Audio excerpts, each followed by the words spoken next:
abandonnez-vous à vos sens et plongez dans un lieu où la glace embrasse le feu, où les cascades jaillissent comme des prières de la terre, où les aurores boréales peignent le ciel d'émeraude et de violet. Ce n'est pas une simple île. C'est un monde primordial, né des volcans et façonné par les glaciers. Voici l'Islande. Velkomin, bienvenue. Dans un pays où la nature ne se contemple pas, elle se vit. Salut explorateurs, c'est Milo.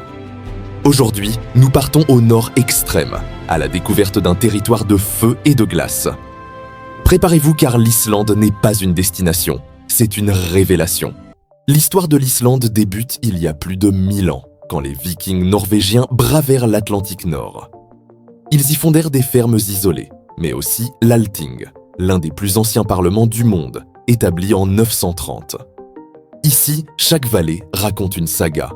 Récits d'explorateurs, de rois, de dieux nordiques et de batailles légendaires. L'Islande fut longtemps sous domination norvégienne, puis danoise, avant de devenir indépendante en 1944. Aujourd'hui, son héritage viking survit dans sa langue, presque inchangée depuis le Moyen-Âge, et dans les sagas qui continuent d'inspirer le monde moderne.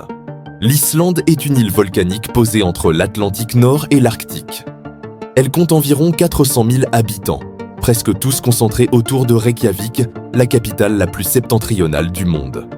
Sa monnaie, la couronne islandaise, sa langue, l'islandais, proche de l'ancien norrois.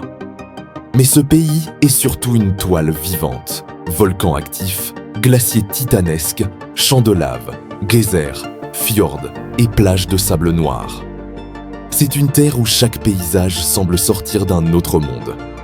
Et au cœur de cette île façonnée par les éléments, une ville se dresse comme un phare de vie et de culture. Bienvenue à Reykjavik, une ville petite par sa taille, mais immense par son énergie. Les maisons colorées, comme des cubes de Lego posés face à l'océan sombre, semblent défier la rudesse du climat.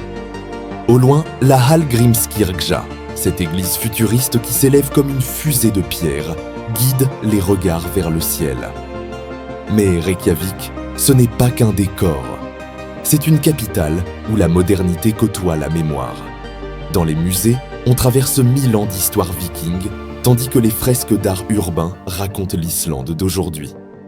Dans les cafés chaleureux, on déguste un chocolat chaud en regardant la pluie se mêler à la lumière boréale. Et quand la nuit tombe, la ville change de visage. Les bars s'embrassent au rythme d'une musique islandaise surprenante, entre électro-avant-gardiste, pop moderne et chants traditionnels qui semblent invoquer les sagas anciennes. Reykjavik est un paradoxe permanent. Intimiste mais cosmopolite, calme mais bouillonnante, ancrée dans ses traditions tout en regardant vers l'avenir. C'est une capitale à taille humaine, mais au souffle infini. Mais l'Islande ne se résume pas à sa capitale. Au-delà de Reykjavik, la nature reprend ses droits et révèle son visage le plus spectaculaire. Ouvrons la porte vers un monde plus ancien que les légendes, le Cercle d'Or. À Thingvellir, les plaques tectoniques américaines et eurasiennes s'éloignent lentement. Si lentement qu'on ne les sent pas, mais assez pour sculpter la Terre. Ici, marcher, c'est littéralement traverser un continent à l'autre, au cœur de fissures béantes, où l'histoire géologique s'écrit sous nos pieds. Plus loin, la Terre se met à respirer. À Geysir, le geyser originel, la patience est récompensée par des grondements sourds, une eau frémissante qui bouillonne, puis l'explosion. Son voisin, Strokure, jaillit sans relâche, toutes les 10 minutes, projetant une colonne brûlante de 20 mètres vers le ciel. Une danse entre feu souterrain et vapeur céleste. Et puis vient la majesté de Gullfoss, la chute d'or. Une cascade à 2 paliers qui rugit comme un fauve, avant de disparaître dans un canyon brumeux, englouti par la terre elle-même. L'eau s'écrase, l'air tremble et l'arc-en-ciel se dessine parfois dans la bruine. Ici, chaque élément est vivant. La pierre raconte les entrailles de la planète, l'eau hurle sa liberté et le feu sommeille, prêt à rappeler que l'Islande est née d'un combat éternel entre la glace et le magma. Au-delà de ces merveilles, l'Islande cache un autre duel éternel, une danse puissante entre la glace et le feu. Deux forces contraires qui se rencontrent ici dans une lutte éternelle. Sous nos yeux s'étend le Vatnajökull, un colosse de glace, l'un des plus vastes glaciers d'Europe. Mais sous cette carapace blanche, les volcans ne dorment jamais. Ils grondent, invisibles, comme des cœurs en fusion prêts à éclater. En 2010, le monde entier s'en souvient. L'Eyjafjallajökull expulse son nuage de cendres et paralyse le ciel européen. Une démonstration brutale que cette île, isolée dans l'Atlantique, a le pouvoir de faire trembler la planète entière. Puis, contraste absolu. À Vik, la mer s'écrase contre des plages de sable noir, vestiges de coulées anciennes. Des colonnes de basalte se dressent comme des orgues géants, sculptés par des dieux nordiques. Ici, chaque vague de l'Atlantique rugit comme si elle voulait reprendre la terre au volcan. Et au cœur du glacier, la magie se fait fragile. Des grottes de glace translucides, d'un bleu irréel, abritent un silence presque sacré. Leur beauté n'est qu'éphémère. Elles fondent, se reforment, disparaissent, comme un souffle de la planète. Cette terre vit, respire, gronde. Elle nous rappelle que rien n'est figé, que le monde est en perpétuel mouvement. Ici, on ne contemple pas seulement des paysages. On assiste à une bataille millénaire, une danse des titans entre la glace et le feu. Et au-delà des paysages grandioses, l'Islande se révèle aussi dans les gestes du quotidien, dans ses saveurs et dans son âme. Connaître l'Islande, c'est goûter ses traditions. Le skyr, un yaourt épais et doux, adoré depuis les Vikings. Le poisson séché, croustillant au vent salé de l'Atlantique. Et pour les plus audacieux, le hakarl, requin fermenté, au goût inoubliable. Mais l'Islande, ce n'est pas qu'une cuisine, c'est aussi une culture vivante, des chants folkloriques, la littérature des sagas et une scène musicale moderne qui a donné naissance à des artistes mondialement connus comme Björk et Sigur Rós.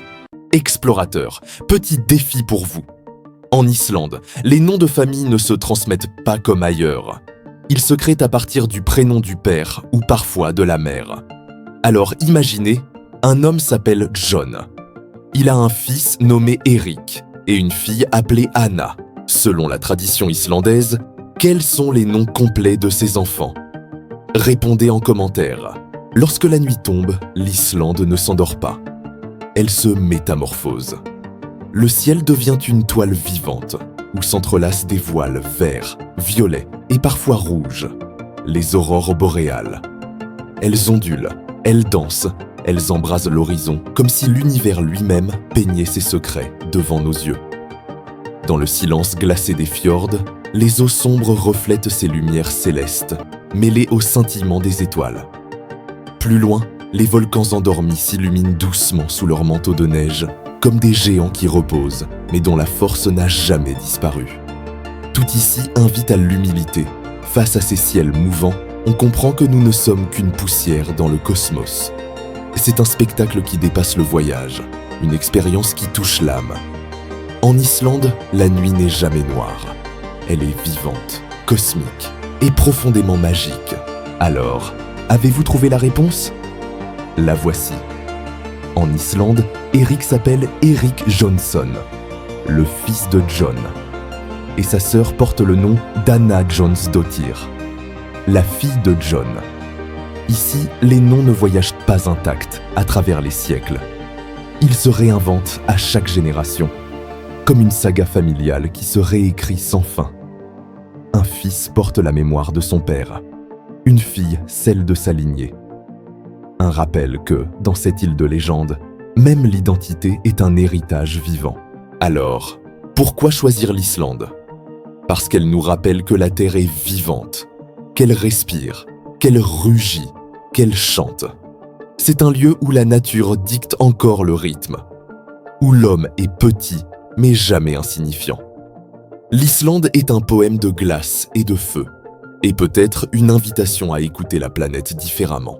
Alors, explorateurs, êtes-vous prêts à braver le vent du Nord? Car l'Islande vous attend.